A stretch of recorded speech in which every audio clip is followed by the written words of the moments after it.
मामला भिंड जिले के देहात थाने क्षेत्र के अंतर्गत सालिमपुर में ऋतु पति रघुराज सिंह जाटव उम्र 26 वर्ष। ऋतु अपने घर से शौच के लिए निकली हुई थी। लौटते समय घर के बाहर जहरीले सांप ने काट लिया। ऋतु ने परिजनों को बताया कि मुझे सांप ने काट लिया, तो परिजन आनन फानन में जिला चिकित्सालय लेकर पहुंचे, जहां गंभीर हालत को देखते हुए डॉक्टर ने प्राथमिक उपचार देने के बाद उसे तत्काल ग्वालियर रेफर कर दिया। रिश्तेदार ग्वालियर चिकित्सालय लेकर पहुंचे, जहां डॉक्टरों ने चेकअप करते ही ऋतु को मृतक घोषित कर दिया। इस मामले में मृतक के घर पहुंचे तो मृतक का पति शासकीय शिक्षक है। उसने फिर भी घर में शौचालय नहीं बनवाया। घर में शौचालय बना होता तो इतना बड़ा हादसा नहीं होता। शासकीय शिक्षक दोनों पैरों से विकलांग है। सालिमपुर गांव में बड़ी घटना घटित हुई है। हमारी भाभी की सांप के काटने से मौत हुई थी और ये सुबह तकरीबन 5 साढ़े 5 बजे के लगभग 5 या होगा या 5:30 होगा। ना तो मैं था और ना हमारे भाई थे। ये सुबह 5:30 बजे अपना टॉयलेट के लिए गई और उधर से जब रिटर्न आ रही थी तो रास्ते में थोड़ा सा एक पत्थर रखे हैं। पत्थर में से एक सांप निकला, तकरीबन होगा उसका 1-1.5 फीट होगा।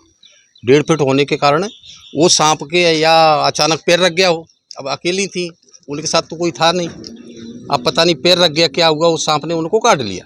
काटने के बाद उन्होंने बोला कि मेरे को सांप ने काटा है। उसके तुरंत ही बाद सब उपचार हुए। अपने वहाँ पे हॉस्पिटल गई, सब कुछ गई, अपने डिस्ट्रिक्ट हॉस्पिटल में इलाज हुआ।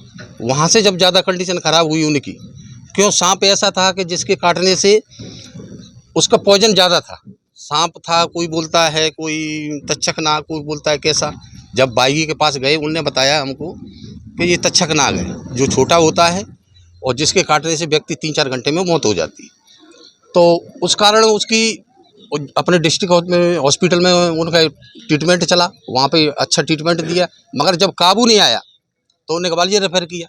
ग्वालियर रेफ़र करने के बाद इनकी ज़्यादा से ज़्यादा गोद के अपने पास ज़्यादा 40 किलोमीटर दूरी पे जाके इनकी मतलब धड़कन बंद हो गई। बाकी शरीर काम कर रहा था मगर धड़कन बंद हो गई। तो ग्वालियर में जाके मैं इनको ट्रीटमेंट कराया। जैसे ले गए हॉस्पिटल में, कमला राजा में ले गए सरकारी में, यहाँ से सरकारी में ही रेफ़र किया। सरकारी हॉस्पिटल में ले गए तो वहाँ पे डॉक्टर साहब ने ये बोला कि इनकी मतलब मौत हो चुकी है, इनको आप घर ले जाओ। जब हम घर ले, क्या आपके घर में शौचालय नहीं था?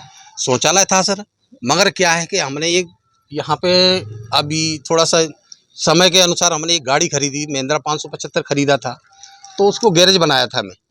तो मैं बोला भाई से, मैं बोला कुछ दिनों के लिए यहाँ पे आप उनके साथ रहो, ट्रैक्टर के साथ अपने माँ यहाँ पे पड़े रहो, तो वो उसकी देख रेख होती रहेगी। हालांकि शौचालय घर में है, हमेशा घर में ही जाती हैं, मगर समय ऐसा था कि आज वे बाहर चली गई। अब ये तो गांव है, सिटी तो है नहीं कि परमानेंट भाई बाहर तो जा नहीं सकते, तो वहीं जाना पड़ेगा शौचालय में। अब गांव है, इसमें तो बाहर चली गई। अब कोई रोक टोक तो है नहीं। क्या नाम है तुम्हारा? हमारा नाम है ओम सिंह, CRPM में जॉब करता हूँ मैं। कौन सा गाँव? सालिंगपुरा है, ग्राम सालिंगपुरा है, पोस्ट चंदूपुरा है, जिला भिंड। मृतका के आप कौन हो? मैं उनका देवर हूँ, मेरा बड़ा भाई था। सर ये घर नहीं है ये सर, अपने उन्होंने गैरेज बनाया था ट्रैक्टर के लिए। घर तो सब लोग उधर ही रहते हैं, पूरा परिवार उधर ही रहता है। तो घोड़ा टाइम में था सर। इस घोड़ा का क्या मैं गेट खुलवा के दिखाऊं? इसमें राहेश है। ये ट्रैक्टर के लिए ही सर अपने गैरेज बनाया था। थोड़ा वो बाद में बनाना चाहते थे। जहाँ आदमी रहता है वहाँ ट्रैक्टर भी रख सकता है, मारुति भी रख सकता है, क्या उसमें शौचालय बनाने का अधिकार नहीं है? नहीं, अभी तो सर उनके पास थे शौचालय। अब वो बोलते तो मैं यहाँ भी बनवा देता। उनकी पार्टी परिवार आईडी अलग है, फिर भी आपने शौचालय नहीं बनाया? सर परिवार पूरा सम्मिलित ही रहता है।